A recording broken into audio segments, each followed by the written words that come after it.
So the case of McCallican, Maryland is one of the most important prominent Supreme Court case in the USA history after the case of Madison and Marbury in USA judicial review. Actually, it shaped what the United States government looks like today by reframing the supremacy clause of the Constitution, because by after the ending of this case, the federal powers established the supremacy of federal government over the states. It mean कि जो federal government है उसकी कह लें कि powers, उसकी authority किन पे, जो उसके एडजेसेंट जो उनकी स्टेट्स हैं या यूनिट्स हैं अमेरिका के, उनके ऊपर उनकी सुपरमेसी।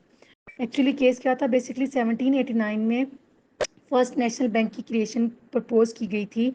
और ये प्रपोज क्या थी, ये स्टेटमेंट क्या थी, मकसद क्या था इसका, कि फेडरल बैंक बनाया जाएगा जो कि directly control by the central government होगा। अब इसके ऊपर कांग्रेस में डिबेट चल रही थी और इसमें दो ग्रुप से, एक फेडरलिस्ट ग्रुप था, एक एंटी फेडरलिस्ट ग्रुप था।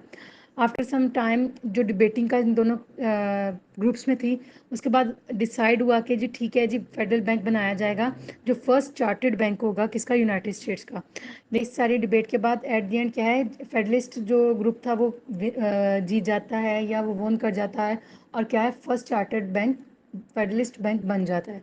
लेकिन आफ्टर 20 ईयर्स क्या है, जो नेक्स्ट की वर्किंग थी वो डिक्लाइन कर जाती है, जस्ट बिकॉज ऑफ कि जो एंटी फेडरलिस्ट सेंटिमेंट्स थे वो इसके अगेंस्ट जा रहे थे। After some time or War of 1812, the discussion of creating a federal bank surfaced again in 1816. Congress voted to create a second bank of United States. It means उनका क्या था, decide किया गया कि second bank of central bank of America बनाया जाएगा, federal bank of United states बनाया जाएगा, जो कि कांग्रेस की इसके ऊपर अप्रूवल आ गया। अब मतलब उन्होंने एक्सेप्ट कर दिया। It's chartered and angered many states because of its broader powers and influence than First Bank of United States. मकसद क्या था उसका, कि जो सेंट्रल बैंक होगा उसकी अथॉरिटी होगी किसके ऊपर, तमाम स्टेट्स जो हैं, जो उसकी उस वक्त जो की थी अटैच थी अमेरिका के साथ, जिसमें यूनाइटेड स्टेट्स को कहते हैं। तो वो स्टेट्स क्या थी, उनमें कुछ मेजोरिटी स्टेट्स होती वो इस चीज़ पर एग्री नहीं थी, क्योंकि उन पर तमाम का तमाम कंट्रोल किसको आना था, सेंट्रल गवर्नमेंट का। इस वजह से वो इसको एक्सेप्ट नहीं कर रहे थे। लेकिन आफ्टर सम टाइम क्या है, फर्स्टली जो सेकेंड बैंक बनाया गया फेडरल बैंक, वो मैरीलैंड जो अमेरिका की स्टेट है उसकी सिटी बेल्टीमोर में बनाया गया। State created a law directly aimed, जो एक्चुअल केस स्टार्ट होता है वो यहाँ से होता है कि स्टेट जो है वो law create directly aimed at the federal bank. It would charge 15,000 tax to any bank not chartered by the state, and no, and the only bank not chartered by the state in Maryland was the second bank of United States. उन्होंने क्या किया कि tax impose कर दिया किसके ऊपर, जो भी बैंक से उनकी जुरिस्डिक्शंस में हर एक, क्योंकि अमेरिका का क्या है, अमेरिकन कॉन्स्टिट्यूशन में रिटर्न आर्टिकल्स कि हर स्टेट का अपना ज़ाती कॉन्स्टिट्यूशन भी है और एक यूनाइटेड स्टेट्स ऑफ अमेरिका का एक मेन कॉन्स्टिट्यूशन भी है। तो उनके अपने कॉन्स्टिट्यूशन, जो स्टेट का कॉन्स्टिट्यूशन और रूल्स एंड रेगुलेशंस थे उसके अकॉर्डिंग उन्होंने क्या है कि टैक्स इम्पोज कर दिया कि तुम जो बैंक है वो टैक्स पे करेगा, 15,000 टैक्स पे करेगा। लेकिन जो है वो मैरीलैंड जो है जो इम्प्लीमेंट किया जाता है, जो मैकलॉक है वो अपना केस जो है वो ले जाता है जी मैरीलैंड की कोर्ट में, जो कि बैंक कैशियर होता है, कि मैं तो इसको टैक्स को पे नहीं करूँगा क्योंकि I am directly appointed by the federal government and under the jurisdiction of federal government। तो वो कहता है, मैरीलैंड जो है वो जो कोर्ट है वो सू कर देती है मैकलॉक को एंड आर्ग्यू करती है कि Congress chartering a bank was unconstitutional and that as a state entity it could collect from any business that conducted business with in the state. It mean वो कहते हैं कि जी जो मैकलॉक है, आपने जो अगेंस्ट मैरीलैंड स्टेट जो केस किया है कि आप टैक्स पे नहीं करेंगे, तो ये तो जी ये है गलत। आपको टैक्स भी पे करना पड़ेगा क्योंकि आप किस जुरिस्डिक्शन में आ रहे हो, आप मैरीलैंड की जुरिस्डिक्शन में आ रहे हो। जो मैकलॉक होता है वो डायरेक्टली, अब केस क्या है, सुप्रीम कोर्ट में डायरेक्टली अपना केस फाइल करता है 1819 में।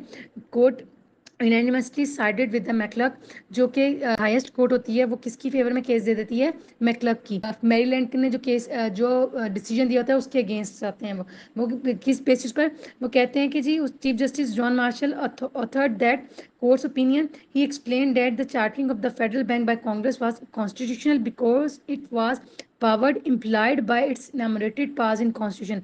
It means वो कहते हैं कि जो ये कोर्ट ने फेडरल बैंक बनाया गया है मैरीलैंड में, वो कॉन्स्टिट्यूशनली राइट है और कॉन्स्टिट्यूशन में बाकायदा इम्प्लाइड पार्ट के तहत कॉन्स्टिट्यूशन में ये आर्टिकल उस आर्टिकल 1 के तहत ये क्लॉज आर्टिकल 1 में प्रॉपर क्लॉज एग्जिस्ट करती हैं जिसके साथ तहत फेडरल गवर्नमेंट के पास राइट है वो अपना बैंक क्या है बना सकता है और उसके अंदर टैक्स इम्प्लीमेंट क्या आएगी फेडरल गवर्नमेंट की तरफ से होंगी उसकी स्टेट के ऊपर उसकी इम्प्लीमेंटेशन कुछ नहीं होगी। और ये केस जो है मेरीलैंड जो टैक्स लगाने के ऊपर मैकलक को किया था ये ख़त्म होता है और ये किसके हक में चल जाता है मैकलक के हक में चल जाता है बेसिकली उनकी उसकी फेवर में चला जाता है। तो एक्चुअली जो इसका डिसीजन अगर हम इन एक्चुअल देखें तो basically the decision was made by Supreme Court help broaden federal powers while establishing the supremacy of federal government over the states. It means कि जो स्टेट है सेंट्रल बॉडी जो सेंट्रल गवर्नमेंट है federal government है has more power and has more authoritative body over the units और the states जो कि उसके पार्ट्स हैं किसके मेन गवर्नमेंट के।